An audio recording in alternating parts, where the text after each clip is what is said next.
حدیث نمبر 37301 حضرت برا سے روایت ہے کہ نبی صلی اللہ علیہ وسلم نے انہیں اس آدمی کی طرف بھیجا جس نے اپنے والد کی بیوی سے نکاح کیا تھا.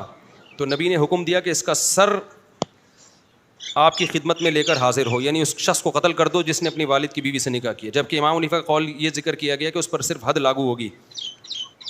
مجھے نہیں پتہ اس بارے میں امام حنیفہ کا قول کیا ہے. تو حدیث میں جو قتل کرنے کا حکم ہے نا, یہ تعزیری حکم ہے, تعزیری. اگر حاکم یہ سمجھتا ہے کہ یہ جرم سوسائٹی میں پھیل رہا ہے تو تعزیری طور پر حاکم قتل کر سکتا ہے, چور کو بھی قتل کر سکتا ہے. حاکم کو یہ بھی اجازت ہے کہ ایک آدمی بار بار چوریاں کر رہا ہے, لوگوں کے لیے عذاب جان بن گیا ہے, تو فساد فی الارض کا جو بھی مرتکب ہوگا تو حاکم کو یہ اجازت ہے اس کو قتل کر دیا جائے.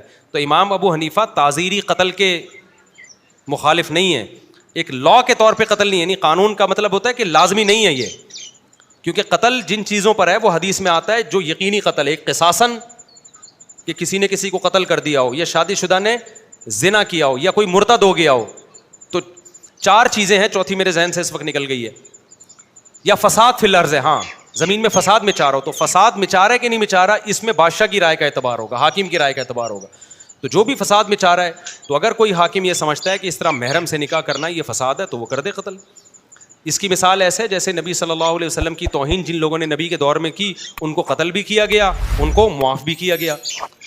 تو اسی وجہ سے امام ابو حنیفہ کا قول غامدی صاحب اکثر یہ پیش کرتے ہیں کہ جو نبی کا گستاخ ہوگا, ابو حنیفہ کہتے ہیں اس کو قتل نہیں کیا جائے گا.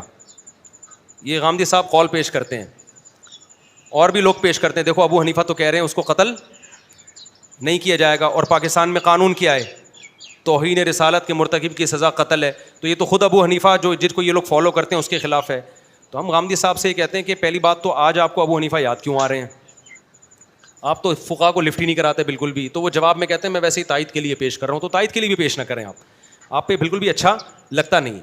دوسری بات یہ ہے کہ امام ابو حنیفہ نے جو کہا ہے نا کہ توہین رسالت کے مرتکب کی سزا قتل نہیں ہے, مطلب ہی بطور حد کے قتل نہیں ہے, حکومت پر لازم نہیں ہے کہ قتل کرے وہ, بلکہ کیا ہے کہ وہ بھی مجرموں کی طرح ایک مجرم ہے, اس کو قتل بھی کیا جا سکتا ہے, چھوڑا بھی جا سکتا ہے. اب یہ حاکم فیصلہ کرے گا یا علماء فیصلہ کریں گے کہ اس زمانے کے لحاظ سے سوٹیبل کیا ہے اس کے لیے. تو اگر آپ اس پہ آتے ہو تو ابو حنیفہ بھی ہوتے, وہ کہتے ہیں اس زمانے کے لحاظ سے یہی ہے کہ اس کو قتل کیا جائے, کیونکہ نہیں کیا جائے گا تو اتنا زیادہ توہین کے مرتکب, کیونکہ اس زمانے میں نہ میڈیا اتنا آزاد تھا اور نہ اتنی زیادہ بڑے لیول پہ اسلام دشمنی تھی. تو ہم تو اپنے پیغمبر صلی اللہ علیہ وسلم کی عزت کی حفاظتاً کر ہی نہیں سکیں گے. تو سیاستاً اس کو قتل کرنے کے امام ابو حنیفہ خلاف نہیں ہے. سمجھتے ہو کہ نہیں سمجھتے ہو, سیاستاً قتل کرنے کے خلاف نہیں ہے. جبکہ ہم نے جو قانون بنایا وہ کیا سیاستاً اس کو قتل کیا جائے گا, اس کو تو امام حنیفہ بھی قائل ہیں. ایک قتل ہوتا ہے نا یقینی, جیسے شادی شدہ آدمی زنا کرتا ہے تو 4 گواہوں سے ثابت ہو جائے تو گورنمنٹ کے پاس آپشن نہیں ہے اس کو چھوڑنے کا.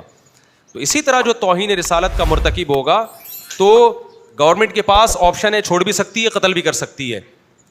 لیکن گورنمنٹ کو چاہیے ایک آپشن اختیار کرے, وہ قانون کا حصہ بنائے. تو قانون کا حصہ جب بنائے گی تو گراؤنڈ ریئلٹی کو دیکھ کر بنایا جائے گا. تو اس میں امام حنیفہ بھی اگر ہوتے وہ یہی کہتے کہ قتل کیا جائے اس کو, کیونکہ نبی سے قتل بھی تو ثابت ہے نا. آپ چھوڑنے والی حدیثیں لے رہے ہو, قتل والی حدیثیں چھوڑ رہے ہو. تو نبی نے جہاں گراؤنڈ ریئلٹی یا جہاں سوٹیبل یہ تھا چھوڑ دیا جائے تو وہاں چھوڑ دیا آپ نے, جہاں سوٹیبل یہ تھا کہ قتل کیا جائے وہاں آپ نے کیا کیا ہے, قتل. تو جب قانون سازی ہوگی تو وہ تمام پہلوؤں کو سامنے رکھ کے ہوگی. تو وہ یہی ہے کہ توہین رسالت کے مرتکب کو اس زمانے میں اگر قانون یہ بن دیا کہ چھوڑ دیا جائے تو وہ تو آپ دیکھو ہر گلی محلے میں پیغمبر صلی اللہ علیہ وسلم کے خاکے بنیں گے, اتنا بائیکاٹ کر کے بن رہے ہوتے ہیں.